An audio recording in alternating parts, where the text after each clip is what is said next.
Mesdames, Messieurs, bonsoir et merci d'être au rendez-vous de ce nouveau journal sur Nyota Télévision dans l'actualité de ce 19 février 2013. La comparution cet après-midi de Laurent Gbagbo devant la Cour pénale internationale pour la confirmation des charges à son encontre. Je vous rappelle que l'ancien président ivoirien est accusé de crimes contre l'humanité lors des violences post-électorales qui ont eu lieu en Côte d'Ivoire en 2010 et 2011.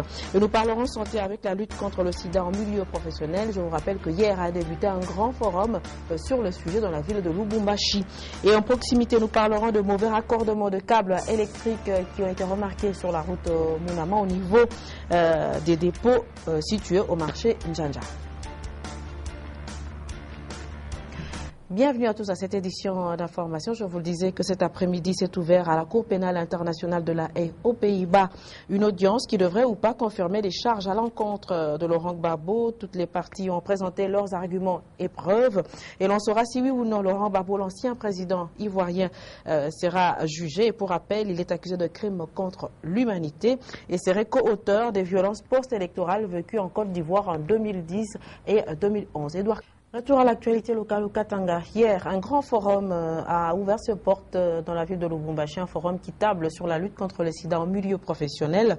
Et l'on sait que sur 38 millions de personnes atteintes dans le monde, près de 28 millions sont des travailleurs et les causes sont nombreuses, notamment la multiplicité de partenaires en milieu professionnel, les rapports sexuels non protégés, le manque d'information et de sensibilisation en milieu professionnel. Un commentaire du GET Maloba, Sam Kitenge et Roger Mboui. L'ouverture d'un forum national à Lubumbashi pour combattre le VIH-Sida dans le monde professionnel. Ceci est une preuve que cette pandémie est un mal terrible, décimant ainsi les familles, les sociétés entières à travers le monde. D'ailleurs, les statistiques le révèlent et les confirment, car sur 38 millions de personnes atteintes à travers le monde, 26 millions sont du monde du travail. Mais à quoi est due cette situation ? Selon les professionnels de santé, la question s'explique par le manque de connaissances de son état sérologique, la confiance en soi, les conditions socio-économiques précaires des travailleurs. Bref, autant de préalables expliquant cette présence du VIH-Sida dans les milieux professionnels. Le taux de contamination du VIH-Sida dans nos entreprises est très élevé. Une des causes principales, c'est, je dirais, le manque d'information. Bien qu'il y a des efforts qui sont faits dans notre province ici au Katanga concernant le CIETS, qui est un comité qui s'occupe précisément dans les entreprises de diffuser l'information sur le VIH-Sida. Il est à signaler aussi que les recrutements des agents sans connaître leur état civil, le harcèlement sexuel sur les lieux de travail, la manipulation de l'argent sont aussi des facteurs justifiant ces chiffres très élevés dans le monde du travail. Le sida, c'est un fléau qui touche pas seulement les milieux professionnels, c'est une réalité qui touche presque toutes les couches de la population. Il n'y a pas que dans des entreprises, chez les gens qui travaillent. Actuellement, cette maladie, on peut la trouver même chez les petits enfants qui sont contaminés par exemple par leurs parents, les nouveaux-nés. Parce que nous connaissons quand même le mode de transmission de la maladie. Dans des écoles, chez les jeunes filles, cette maladie existe. Pour l'éradiquer, il faut que la personne prenne conscience. Et pour que ces chiffres soient revus à la baisse, les professionnels de santé exigent la connaissance de son état sérologique, l'abstinence, la fidélité, l'usage de condoms ou préservatifs, les dépistages volontaires. Et le comité national de l'association socio-culturelle Bouloubaï Boukata a convoqué une assemblée extraordinaire ce 18 février au bâtiment du 30 juin. L'occasion pour les notables de cette communauté d'appeler leurs membres à la cohésion et l'unité derrière le président de la République. Et sachez que cet appel à l'unité fait suite à cette fameuse lettre attribuée à M. Jean-Paul Ndaye Matembo d'une missive qui est en train de circuler en ce moment sur le net et dans laquelle s'est remis en cause le président de la République et c'est lui également de la CENI. Un reportage de Laurent Magloire Monga et Richard Chimba.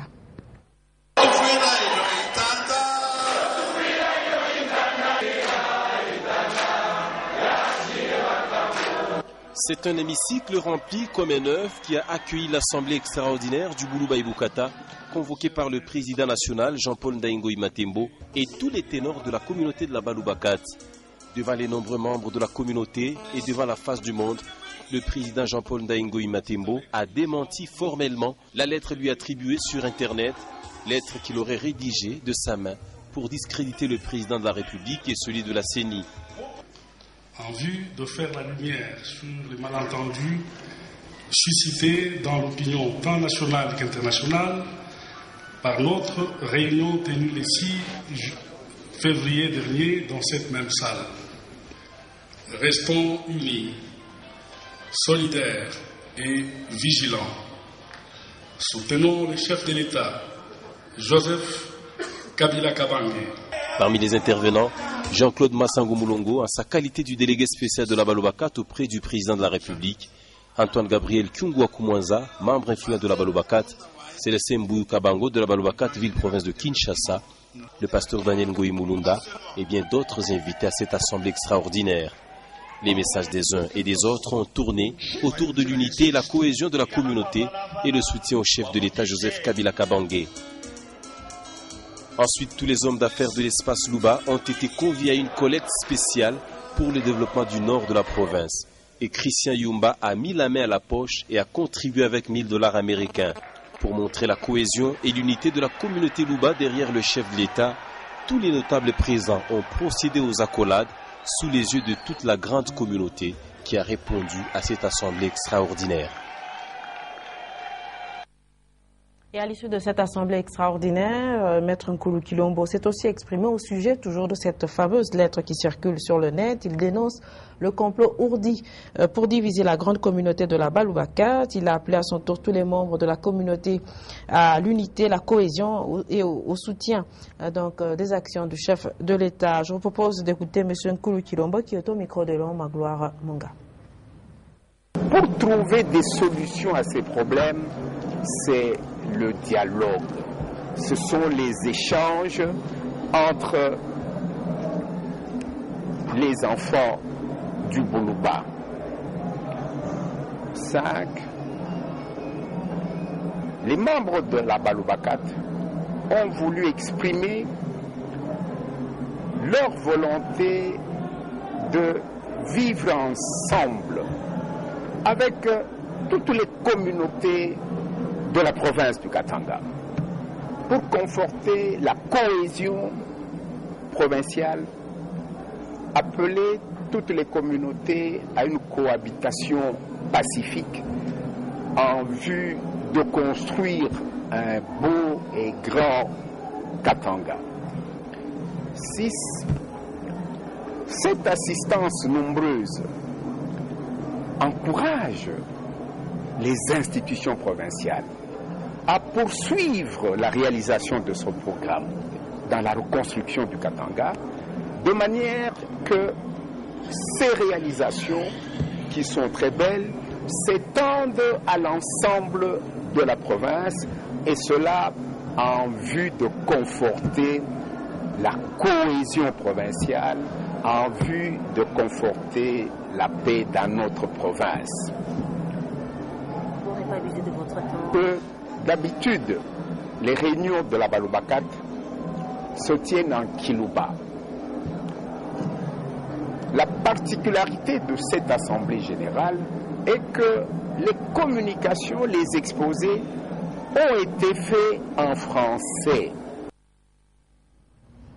Et les membres de l'ASBL Génération Impact Média ont eu une réunion récemment. Au menu l'agenda des activités 2013, activités qui seront axées sur la protection de l'environnement. Et au mois d'avril sera organisée une cérémonie de remise de trophées aux lauréats. Edouard Kankou. Analyser les stratégies mises en place pour les activités de 2013, c'est l'essentiel de la réunion tenue par les membres de l'ASBL Génération Impact Média. D'entrée des jeux, Serge Kouani, président des GIM, a fait savoir aux membres de cette association sans but lucratif que les activités de 2013 seront axées sur la protection de l'environnement. Et pour la réussite de ces activités, Impact Média va poser les affiches de sensibilisation à Lubumbashi, Likasi, Kolosi et Kasumbalesa. Au programme, des forums, réunions et rencontres avec les responsables des entreprises pour discuter des problèmes environnementaux.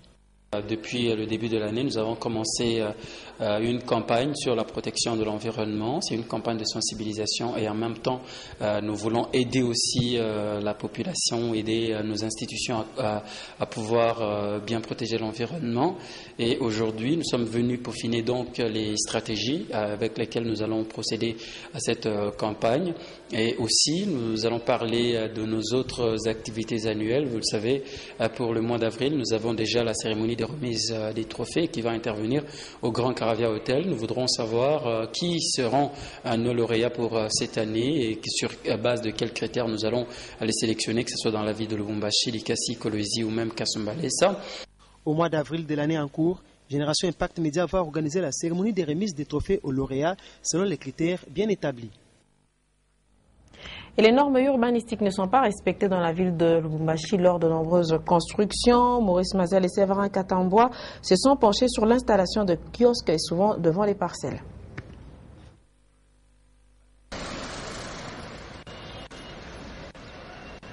Jadis Elisabethville, aujourd'hui Lubumbashi, du temps de l'époque coloniale, avait réuni les normes urbanistiques. Au pays, elle était la deuxième ville partant de ses infrastructures immobilières. Au fil des événements du paysage politique de la République démocratique du Congo, chaque régime l'a affranchi de toute sa coquetterie. Lorsque la générale des carrières et des mines est tombée en faillite, entraînant dans son déclin la Société nationale de chemin de fer et toutes les firmes auxiliatrices, le transfert de propriétaires de maisons de sociétés de la place à leurs agents a accéléré la disparition peu à peu des normes urbanistiques à Lubumbashi. Les nouveaux locataires appauvris suite à la retraite, deux fois à la perte de leur emploi pour certains et à la conjoncture dégradante de la vie au quotidien, n'ont pas réussi à gérer ou à honorer les factures du courant électrique ou de l'eau potable de la Régie des eaux. Pour demeurer en ville, à défaut de vendre son logis et de rentrer tout bonnement au village, la plupart de Louchois se sont résolus d'ajouter à côté de leur villa des annexes appelées communément boéries. À l'unisson avec l'apport des locataires, plusieurs bailleurs aujourd'hui s'en sortent pour honorer les factures de la Société nationale d'électricité ou de la Régie des eaux qui augmentent même lorsqu'il n'y a pas de desserte en énergie. Comme chaque fois la conjoncture se dégrade, les Louchois crient chaque jour famine à l'État congolais. Ventre affamé, les citadins louchois se sont résolus pour ne pas crever et pour cacher leur misère, pour la plupart de ceinturer leur enclos des bâtisses servant des activités lucratives. Les villas ont perdu toute leur beauté. Lubumbashi a vu sur son visage des rides. La ville a perdu son éclat légendaire. Wantanchi ressemble à ce jour à une cité envahie avec ses clôtures construites comme de châteaux forts. Des mauvais raccordements de câbles électriques ont été remarqués au niveau de la route Munama, au niveau de dépôt Njanja. Les vendeurs s'en inquiètent et s'en plaignent. Ils lancent un appel aux autorités compétentes. Un reportage de Jean-Paul Malimba rendu par Patrick Aboto. Le risque d'électrocution est toujours prévisible et permanent au dépôt de la route Munama dans la commune de Kampemba. La situation est due aux mauvaises installations des câbles électriques qui sont très proches de la toiture. Les murs, mettant ainsi en danger les marchands et vendeurs qui veulent traverser et aller du côté Rai Kamalondo. Jusqu'à ce jour, le propriétaire des dépôts n'ont toujours pas songé à ranger les installations électriques au-dessus et à côté des dépôts. Et parce que ces mauvais raccordements restent un danger, vendeurs comme passants s'en plaignent. Oui, les câbles électriques, ça présente en tout cas un danger. Vous voyez ici en Djandjeya, en tout cas la population qui circule chaque fois, mais vous voyez les câbles, ça présente en tout cas un danger pour la population. Les câbles touchent quand même certains bâtiments. C'est pourquoi nous demandons en tout cas aux gens de la SNEL de veiller à ça pour éviter en tout cas les dangers dans les jours à venir. Toutefois, dans ses multiples descentes et interventions sur le terrain, l'autorité municipale n'a cessé de déplorer cette situation qui risque de causer le pire à cette population marchande. Mais il faut qu'on revoie les problèmes là de câbles, parce que ça risque de tuer les gens un jour. Moi, je trouve qu'il n'y a personne qui est au-dessus de la loi. Quand vous voyez que votre maison n'est pas et il y a du courant et les câbles ne sont pas bien placés, c'est à vous de vous adresser à la société SNEL de venir remplacer le câble, parce qu'au moment où il y aura des morts, en tout cas à ce moment-là, vous allez, même si vous avez des milliards chez vous, vous risquez de perdre tout ça parce que l'État sera derrière vous. Du côté de la société chargée de la distribution de l'énergie électrique en province, c'est le calme. Elle n'arrive toujours pas à contrôler les passages des câbles électriques installés dans les parcelles et maisons des abonnés. Les dangers restent permanents. Un autre danger, c'est celui qui guette les usagers de l'avenue de la Mission au croisement avec la route Kipouchi, c'est au quartier Gécamine. Il s'agit d'un trou qui pourrait causer des accidents pour les moins prudents. Et sachez que c'est un reportage de Tatiana Ndila. Nous sommes sur l'avenue de la Mission au quartier Gécamine. Un trou béant qui se trouve sur cette artère présente un danger permanent pour tous ceux qui la fréquentent. À l'instar de ces motards qui roulaient à vive allure et qui a fini la course. Les usagers de cette route font savoir que ce trou a été causé par les engins de la société de voirie de drainage lors des travaux de pose des dalles, lesquelles dalles se sont effondrées par la suite. Les multiples cas d'accidents survenus à cet endroit ont poussé les habitants du coin à essayer de boucher ce trou, mais sans succès.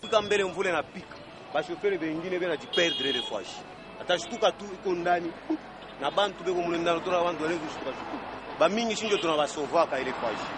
Ipo tutafuta model juu ya kusema wanaweka sasa stage. Wanatafuta mafero moja ya bushito, wanaweka pale. Ukiangalia mbele mule kwa social media ndio kusimama. Namna hiyo bambanga. Ndio ngeo natoka munini kote yake anakimbilia njia ile njimu. Ndio njimu moyo na mariske sana. Cette route est très sollicitée étant donné qu'elle mène directement vers le cimetière de la Gécamine Penga Penga. Voilà pourquoi les conducteurs se plaignent. Nous éprouvons un danger parce que la route en principe elle est à deux voies. Donc il y a ceux qui entrent et ceux qui ressortent. Or, l'avenue de la Mission plonge dans l'avenue principale qui est la chaussée. Maintenant pour nous qui allons avec le centre-ville, nous éprouvons le danger du fait que nous sommes obligés de prendre le côté de ceux qui viennent de la ville. Alors pour les conducteurs, nous éprouvons ce danger-là, c'est par rapport à ce trou-là, il y a risque de cognement ou même de se frôler avec les autres véhicules. Nous demandons à ce que les autorités veillent encore sur ça, parce qu'on avait arrangé, il y a une fois qu'on a arrangé, mais les dalles qu'ils mettent là ne supportent pas le poids des véhicules qu'on a. Une nécessité pour les services de voirie et drainage de se préoccuper de cette artère vu son importance. Et suite aux nombreuses plaintes, la mairie de Lubumbashi a finalement débuté les travaux d'évacuation des immondices jetés le long de la voie ferrée qui traverse les différentes communes de la ville de Lubumbashi. Il s'agit de rendre ce site plus salubre. Maurice Mazel.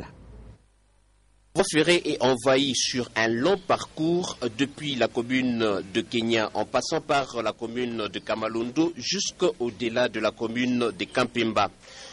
En effet, au fil des années, les immondices sont souvent jetés dans la servitude de la Société nationale de chemin de fer au Congo. Maintes fois décriés, les antivaleurs ont pris finalement le dessus sur la raison. Presque toutes les contrées de Lubumbashi, à proximité de silos des ordures ménagères, ont enregistré quelques cas de choléra. Ces ordures ménagères sont chaque jour entassées à côté de la voie ferrée au point d'occasionner des déraillements. Cette pratique est la cause première de la pollution de l'environnement des communes. Dans le souci de sécuriser la santé de la population, l'autorité urbaine veille à présent au suivi de l'évacuation des immondices le long de l'avenue circulaire.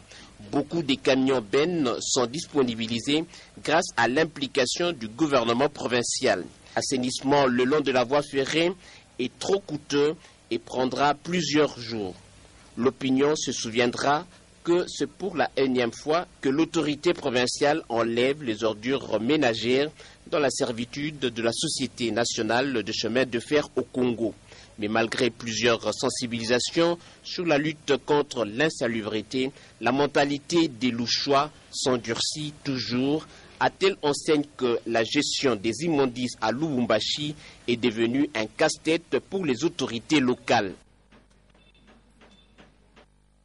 Et nous allons également parler sport. Les Salésiens du cercle sportif Don Bosco ont déjà tourné la page de la défaite concédée à domicile face aux Sud-Africains des Super Sports United. Et déjà les entraînements ont repris ce mardi 19 février au stade Kibasa Maliba. Orphée David Kininga, Micha Kaembe. 48 heures après leur premier match d'une compétition africaine interclub, les Salésiens du cercle sportif Don Bosco ont repris le chemin des entraînements. Oubliez la défaite concédée le dimanche face aux Sud-Africains de Super Sport United, tel est le maître mot dans la maison bleu et blanc.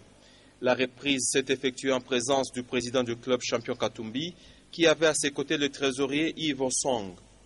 Pour le numéro 1 de Don Bosco, il faut la qualification pour le prochain tour. Pour ce faire, il a promis une somme considérable aux joueurs comme prime. Katumbi champion a profité de l'occasion pour en appeler à l'unité autour du cercle sportif Don Bosco. Tous les fanatiques de Don Bosco et Mazembe ils doivent soutenir l'équipe. Même le Lupopo doivent nous soutenir. Toute l'équipe au Congo, parce que ça, on représente le Congo. Le staff technique, pour sa part, travaille à combler le retard sur le plan physique en vue d'une bonne prestation à Pretoria en Afrique du Sud. Pendant que le gros de l'effectif travaille sur l'heure de jeu, les blessés à côté récupèrent peu à peu. Et nous allons vous proposer la rubrique Lu pour vous avant de nous quitter, le grand titre des différents quotidiens de Lubumbashi, lu par Antoine Rogemboui.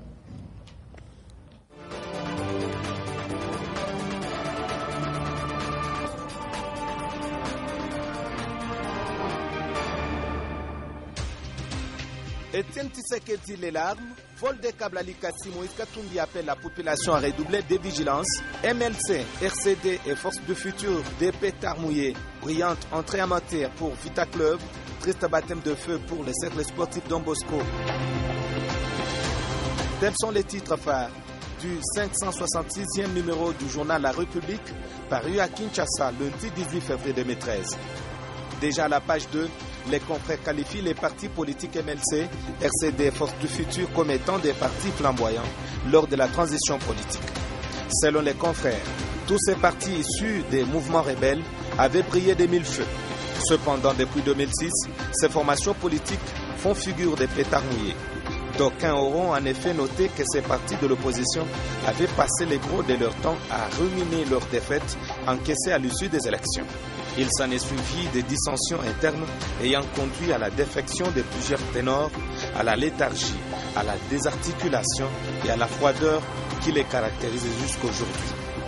À la page 5, le journal signale que l'ambiance est du deuil dans les milieux de l'Union pour la démocratie et le progrès social UDPS. Selon les informations obtenues de la ceinture du Sphinx de l'Imété, les quelques rares personnalités restées fidèles à Etienne Tshisekedi laissent couler les larmes de manière discontinue. D'aucuns ne doutent que le pouvoir n'est pas à leur lot dans ces pays où ils ont tout entrepris mais sans rien obtenir. Car après avoir eu recours à la non-violence pendant plusieurs décennies, les cadres, les jeunes surtout, ont choisi d'engager l'UDPS dans la conquête du pouvoir par des voies violentes. Ce qui explique les manifestations chaudes connues à l'approche des élections de 2011. Vol des câbles électriques à Likasi, Moïse Katumbi Chapwe appelait ses administrés de Likasi à être toujours vigilants quant aux actes de sabotage des vols des câbles qui alimentent les grands centres urbains du Katanga. Un message passé lors de l'inauguration du pont Chituru, reliant la commune de Chituru à celle de Likasi. De tels actes, non seulement ils freinent le développement de Likasi, mais aussi de la province en général, d'où il faut dénoncer tout ce qui s'adonne à ce genre de pratique. Et en page 11 de ce numéro, La République écrit: l'association sportive Vita Club a effectué une remarquable entrée en Ligue des champions de la CAF en battant par 3 buts à 0 le Dynamique Football Club du Togo le 17 février 2013 à Kinshasa. Pour avoir conservé l'ossature de 2012, les Verts et Noirs de Kinshasa ont eu une nette supériorité sur les visiteurs. d'où les doublés des Tanclamans en première période avant les troisième buts en seconde période. Pendant ce temps, le cercle sportif Don Bosco s'est incliné pour son tout premier match international comptant pour la 11e Coupe de la CAF face au SuperSport United d'Afrique du Sud le dimanche 17 février sur le score d'1-0 à Lubumbashi, alors qu'on s'attendait à mieux des poulains de l'entraîneur Fordonson Kabole et son adjoint Ekose Mutombo. Et donc, triste baptême de feu pour les CS Don Bosco. Madame, Messieurs, fin de ce numéro de Lutte pour vous sur notre télévision.